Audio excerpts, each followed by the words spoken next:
Thank you very much, Gordon, for being with me today. Oh, thank you, Simone. Okay, let's talk about coronavirus. I think WHO has been sending conflicting messages. On one hand, today they said global risk is very high, but 2 days ago, they had a conference, they had a press briefing by the expert coming back from China. And he basically showed a graphic. It's a opposite V-shaped graphic. And he said the epidemic is definitely on the downhill. And he had 100% positive comments about the Chinese government's handling of the epidemic. So what's going on? It looks like China has bought the WHO because WHO officials say anything China wants them to say. So China's been issuing statistics showing that new infections are on the downslope.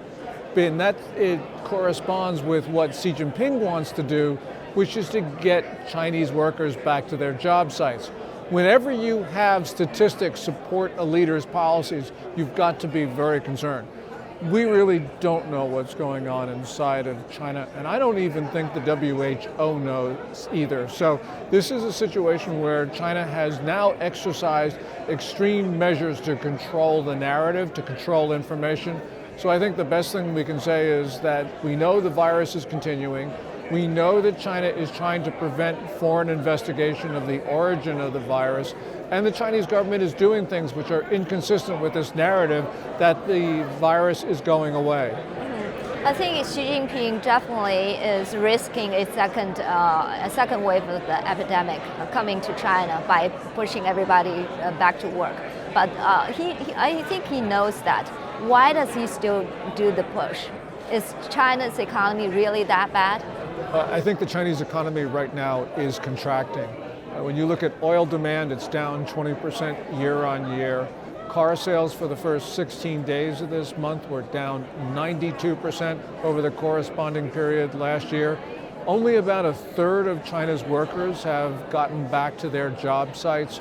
And big events, such as the Canton Fair, which is the country's premier trade show, the spring session scheduled in April has been canceled. So this is not consistent with this notion that the virus is on the downslide. So what's your assessment of the epidemic in China? Well, the most important thing is a lesson for the international community that the regime has not changed. The regime is acting basically the same way that it did in 2002 and 2003 with SARS. If there's been any difference at all, it's only because China has social media now, and that has pushed the regime in ways which are different than in the early part of last decade. But it's the same regime, it's acting in the same way, it's still secretive, it's trying to control the narrative, and it's much more concerned with staying in power than with trying to end the virus. In terms of the impact on the economy, would this round be much different from the impact on Chinese economy and the global economy in 2003 when the SARS epidemic? It looks like this time is much more severe because 2002, 2003 was, of course, a big epidemic, but China was at a very different economy then. Now it's very fragile because they've been pushing the limits of what can be done. And so you have a lot of firms with only a couple months worth of cash. You have some of the banks on thin margins. And also right now, China's much more interdependent with the rest of the world. And so as this virus spreads around the world, China's trade partners are not able to buy Chinese products like they did. So for instance, South Korea right now is crippled. You're seeing this virus spread throughout Europe. This is, I think, of a concern for the Chinese economy in the long run. Right now, I think that we're going to see a much more obvious effect on the economy than we did in SARS. Mm-hmm. Yeah, because in SARS, during the SARS epidemic, I think the impact on the economy can only be felt for a couple of quarters. And so you think this time the impact would be much bigger. My question is, do you think this impact on Chinese economy could be long-term? I mean, to what extent would the supply chain move out of China because of this? There are going to be some long-term detrimental effects. So for instance, as you mentioned, Companies are going to be taking factories out of China. They're going to be leaving. And also China's reputation as a reliable member of global supply chains has taken a very big hit for a number of reasons. We don't know long-term effects because we don't know how long this virus is going to stay in China.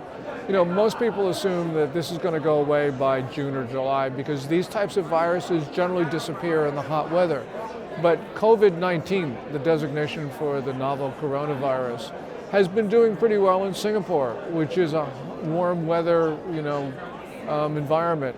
And so there are a lot of things that are just at this point not knowable. So this virus, I'm not saying it will happen, but I'm saying there's a possibility that this virus won't go away in the summertime. Mm-hmm.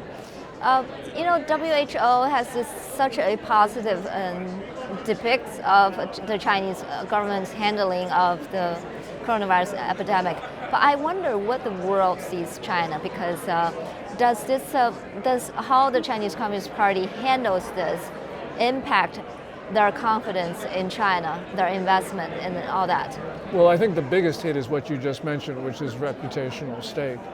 Because before this, people were saying, China is going to just roll on and become the world's dominant nation. Now I think there's a lot of doubt about that proposition. China's had remember, this is not just an isolated incident.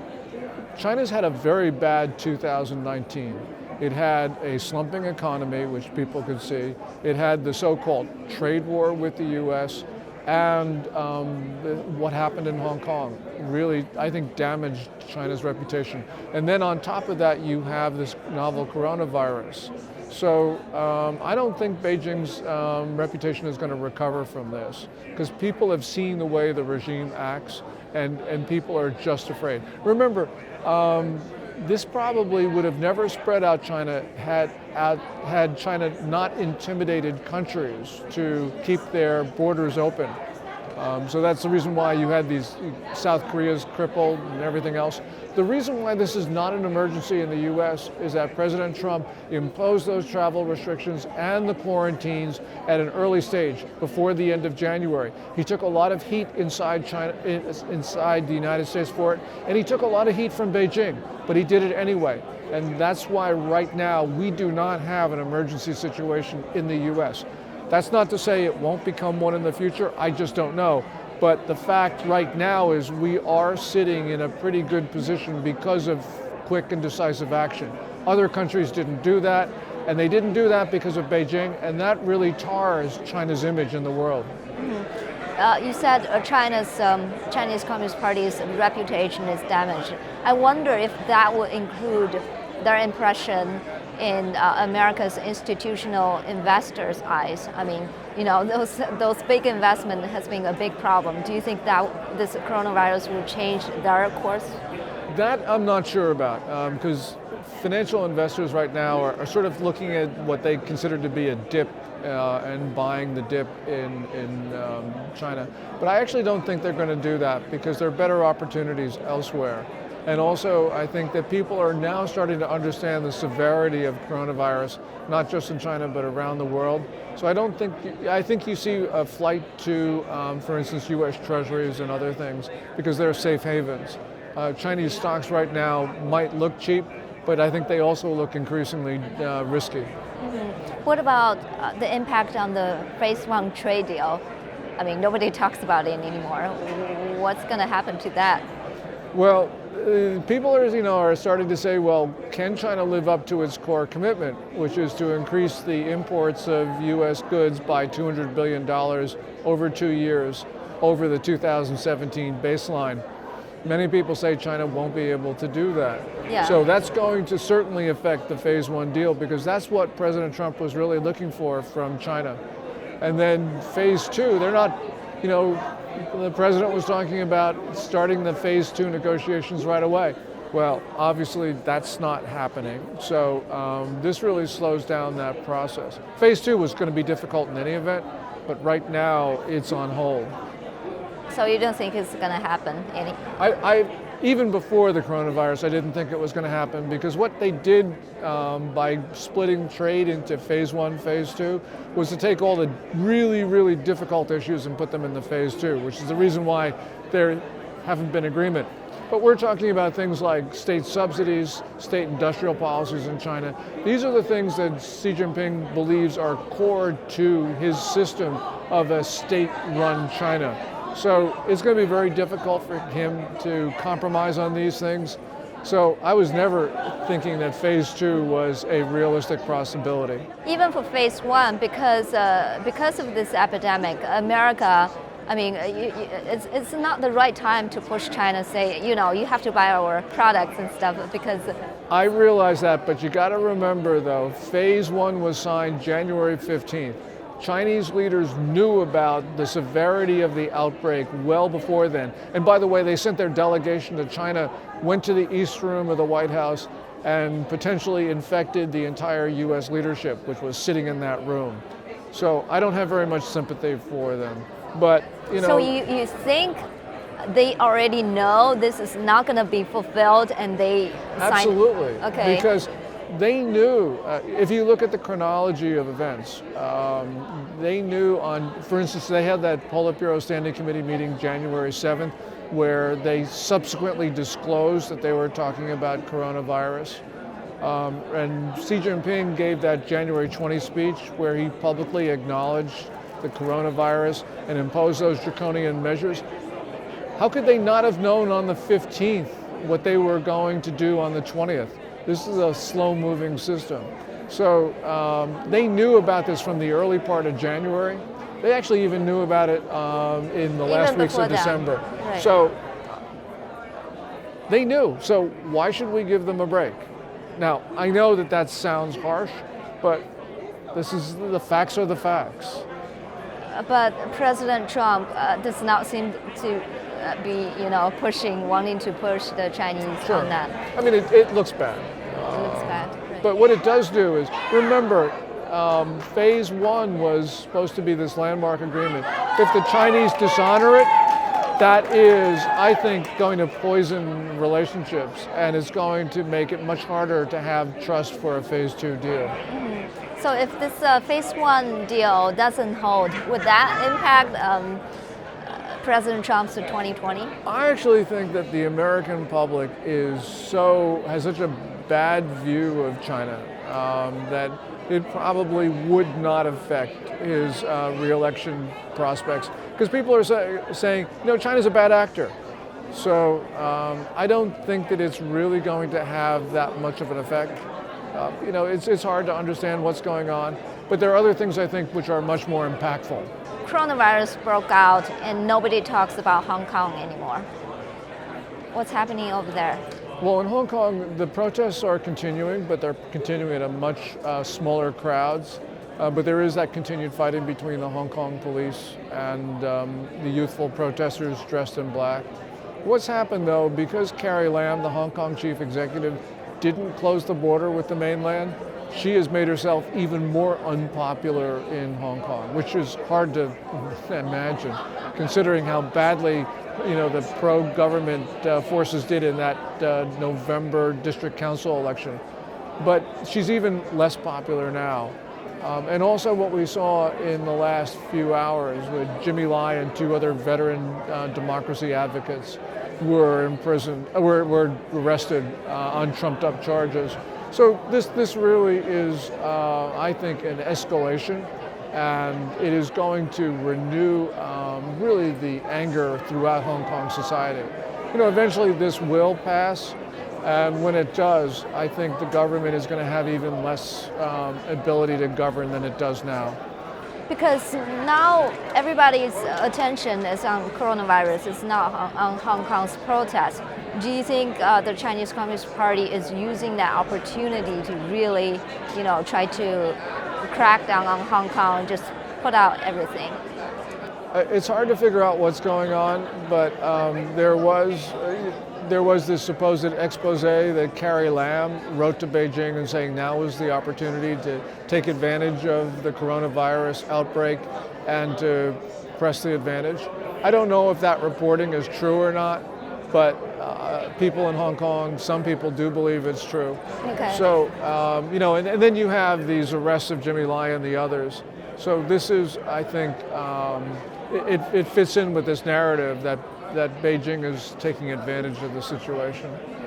Just go back to phase one trade deal a little bit. I never asked you about this. So what's your view on the phase one trade deal? Do you think that's a good deal? That's the right thing to do? I don't like the phase one deal, and the reason is because there was this phase one deal, you had the big box retailers and others thinking that maybe there would be an enduring trade peace between the United States and China. And so they stopped the policy of offshoring their factories, taking them out of China and moving them elsewhere. And I think that's the only long-term solution, is disengagement from China from any number of different reasons. So anything that slows that process of disengagement down, I think is disadvantageous to the United States. And so I think the phase one deal was not in our interest. It's even political incorrect to say, I feel it's that way, to say that the US economy should decouple from the Chinese economy. But you have been saying this all along. Well, a couple things. First of all, China doesn't believe in the notion of comparative advantage, which underpins international commerce. They violate every trade deal that they sign up. So why would you think that another trade deal is a remedy for a series of failed agreements? Also, we have put too much of our manufacturing base into China, especially when people talk about antibiotics. 80% of US antibiotics are manufactured in China, maybe as much as 97% according to other estimates. This is a critical vulnerability. We shouldn't have that vulnerability to any country in the world, especially one which is so hostile to the United States as China.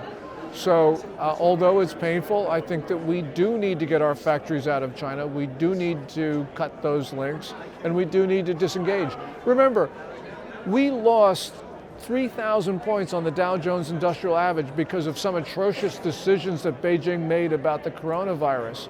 Why are we making ourselves hostage to awful decisions being made elsewhere we have no control over? This, to me, makes absolutely no sense at all. Do you think the American people will wake up to that? Oh, absolutely. People are now talking about this, especially here at CPAC2020. Everyone's saying, this is nuts. How did we ever do this? And this is the questions that we've been getting. So I think that the awareness is there, and we just have to work on this, because we need to defend our economy, and that means defending, of course, our society. This coronavirus is a game changer in that sense, because it's shown what can happen when we link ourselves to an unstable, dangerous state. Great. Do you have anything else to say?